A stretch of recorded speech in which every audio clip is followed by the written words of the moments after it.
Dennis Tubbergen here with another video market analysis. It's about 3:20 in the afternoon, as you can see from my computer screen here, on the 28th of February, the last day of the month. What I have on the screen here is a trade update that I wrote early this morning before market open, and it analyzes really the trading action in the markets as well as where the markets are technically speaking. That's really the focus of this update. I'm going to start here with the fourth paragraph and read to you from this trade update. And by the way, this is a trade update that subscribers to our options trading system get every day. And I'll just read here from the trade update. As we've noticed in our trade updates over the past week, we've been paying attention to the Fibonacci turn points, as we're not convinced that the bears won't take over the major stock market indices soon.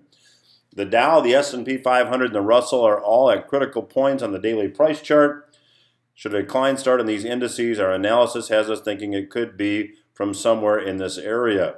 The Nasdaq is back at its high prior to the recent market decline. However, the weekly chart formation is displaying a lizard top, which can often appear prior to a price decline. So let's go look at the markets here. Take me just a minute to get there.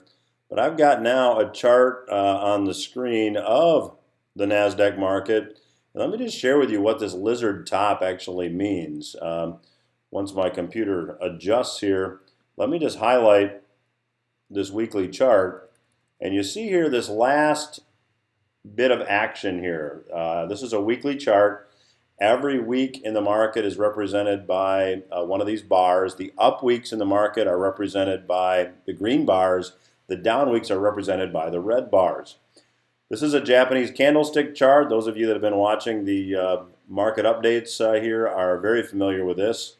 And they get that name because you see the bodies of the chart here look like candles, and then the lines showing the price trading ranges look like wicks on a candle. Well, when you take a look at this top last bar here, that's the bar for this week. And again, it's approaching close here on Wednesday.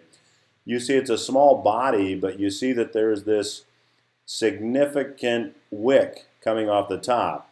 Well, when you have a tail, if you will, on the body, that's known as a lizard top, or can be a lizard bottom also. This is kind of a lizard bottom here by my arrow. Well, when you see that, often what that means is that there's price resistance here, and prices can move down from these lizard tops, and I particularly like to see them on a weekly chart. Now, if I go over and look at a weekly chart of the S&P 500, again, I'll blow it up here a little bit for you. You see we have a similar lizard top here, and if I were to show you the Dow Jones Industrial Average, it again is very similar, blowing this up again for you to see it. So we've got lizard tops on all these weekly charts. So that means that often, a fairly high percentage of the time, we see prices move downward when you have a lizard top. Now, if we go take a look at the daily charts, let's take a look at the daily chart of the Dow. And you see here I've drawn some lines in this particular chart. And these are called Fibonacci retracement lines. And if I draw a line from the top to the bottom, what this does is fills in the percentages. So in other words, this is a 23.6% rebound from the bottom. So drawing from the top to the bottom, the peak to the trough, this point is a 23.6% rebound. This is 38.2.